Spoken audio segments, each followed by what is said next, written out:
Here we are at EAS 2024 here in beautiful Ellicott City, and I have my antique display here, and I just wanted to show it to posterity quick before we break it down today.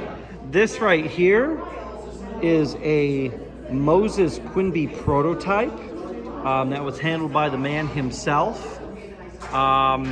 Moses Quinby was the inventor of the smoker. He never patented it, and he made it his gift to the beekeeping world. The smoker is such an essential piece of beekeeping history because although we've smoked bees for thousands of years, the fire pot attached to a bellows was one of two inventions that made industrial beekeeping possible, the other being the movable frame. And here we have a couple of Quinbys. A Quinby knockoff that somebody made by just looking at pictures of one, and they were able to pull that off. We have here a few Bingham smokers from Tracy Bingham. We have here a Clark Cold Blast. These were debuted in 1879, and they're a cold blast smoker. The difference is that, see this little, the bellows lets out here in the top of the smoker while the fire chamber is below. That way it's blowing cooler smoke, which the bees like. The problem with these are that the smoker really doesn't stay lit very well if you're not feeding the fire chamber. The first AI root smoker, the Simplicity smoker, is right here. That also is a cold blast smoker. And this Quinby here, the Quinby double blast, using this switch right here, you could switch between hot blast or cold blast. I kind of wonder why that wasn't reintroduced to smokers, because cooler smoke does make bees happy, and you can have a hot switch to reignite the smoker and a cold switch to just feed them cooler smoke. Now, this one is a stovepipe smoker. These come from the 1880s, and to my understanding, in the American Bee Journal, they had a guide on how to make one, and that's what somebody did. Here we have three of the different type of gooseneck smokers that existed. The Cornell, it'll come to me, I believe it's the Porter off the top of my head, and then the Kirschner. But this one, the Cornell, that became the AI root smoker. The second version looked a lot like this, and then they edited it just a tiny bit more, and it became the AI root smoker in 1905. And they initially released the standard smoker, the miniature junior smoker, which is a very little guy, and then the jumbo. And you could get the jumbo or the standard in copper. And this standard smoker is the most proliferated of its time period. They manufactured these from 1905 to 1986. So when you find old smokers, it tends to be an AI root one. And the interesting thing is, once they made these, now for the next 100 years, all smokers pretty much look like them, including the ones we have today. A few cool ones that you have here as oddities is the Danzenbaker around 1909, 1910. You then had the birth of the Woodman smoker, which then bought out the Bingham smoker, and you ended up with these beautiful Woodman Bingham smokers that are very common for really another 70 years. But as we go down the line here, we get to the Depression era, and we have a very unique smoker here. This was made of a coffee can of Martha Washington coffee and a fruit box. And it talks about the ingenuity of beekeepers in a rough time. I see they cut up an old boot to make the bellows. One of the unique things we have in this collection is we have this one with a painting on the side. This is a Mansion's bee smoker, and this was actually a store display that sat on top of a display selling smokers. And here's another Mansion's. You can tell them by their very, very thin pull rings. This one is in copper. This one was at least around on June 22nd, 1945. And you may say, Charles, how do you have that precise a date? Well, Grasshopper, they actually straight up wrote in pencil June 22nd, 1945 on there. I'm not sure why the beekeeper wrote that on there, or if it was an order that somebody had to pick up, or it was sitting on a shelf for that long, but I reckon it's probably from that period. And then finally, we also have a Woodman Bingham that I pulled out here. This one is special because for the 75th anniversary, they made it in copper for 1 year. Here we have one of the last big copper smokers that was on the market. This was a Dedant from the 1970s. It's a beautiful, sturdy smoker, and they made sure not to use pure copper because pure copper gets dinged up real easy. There still are kind of plenty of these around, and I love getting them when I see them and giving them out as gifts. When we move over to the other smokers in the collection, we have pump smokers, which were briefly a thing. You would use a smoker boy to kind of pump them for you. And a lot of things that weren't meant to be bee smokers kind of got repurposed. One of them being the Funston. The Funston is actually for fur trapping. You put a little sulfur in it, put it in a hole, and you can run the bees out. But they had a few ads where they were trying to sell them as bee smokers as well. In addition to that, we have a pump smoker, which that thing makes quite a racket and is so loud. Dr. Jackson, who had an amazing collection, shows off in another another YouTube video, one of these, and they make quite a racket. So they probably agitate bees more than calm them down. As we get over here, we have Canadian smokers. We have some from the F.W. Jones Company, which still exists today in Canada.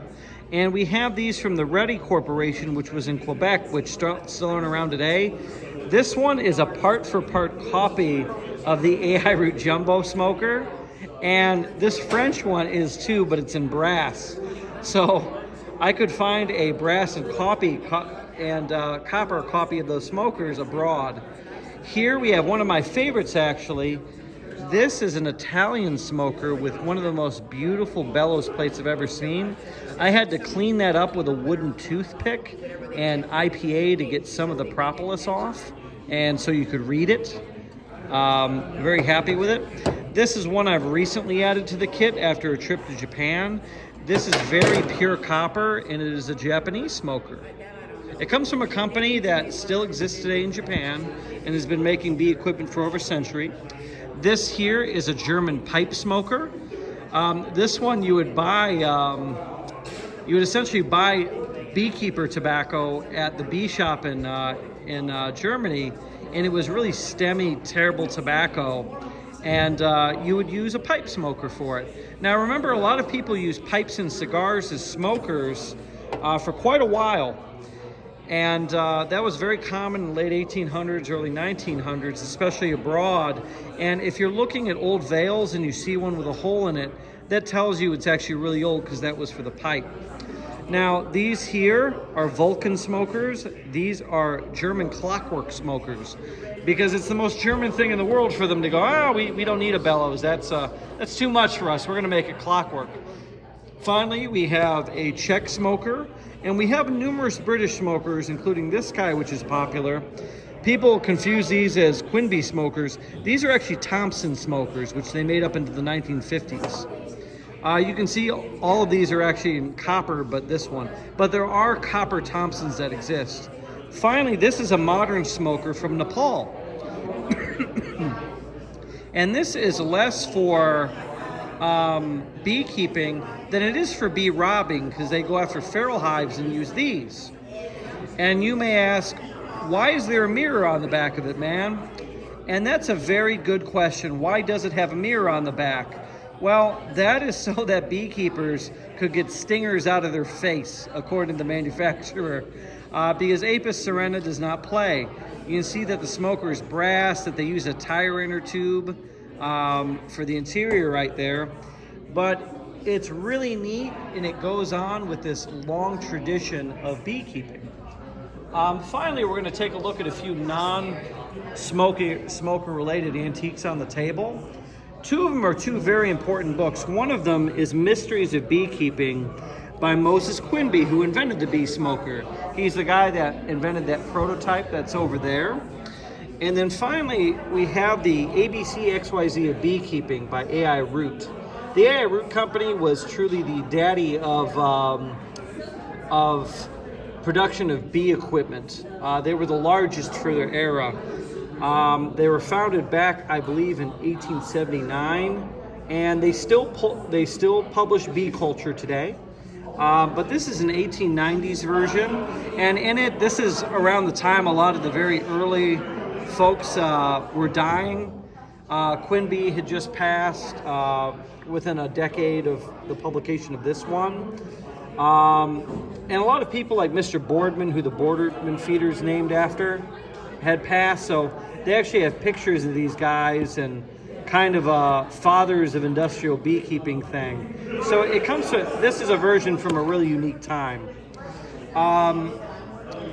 We have some different manuals from the turn of the century. Here's a 1908, here's an 1880, a 1905. I love keeping a lot of the old catalogs to look at the equipment of the time. Here we have a 1905 AI root observation hive.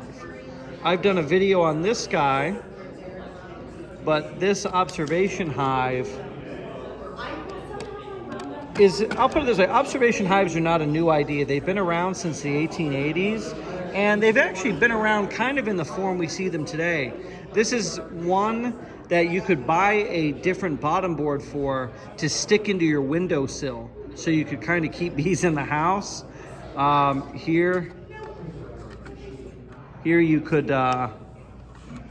view the top, which the top is all basswood boxes for honeycomb production, while the bottom is an 8-frame Langstroth.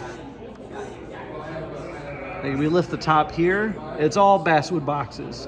A system I did a video on that everybody hated but was very innovative.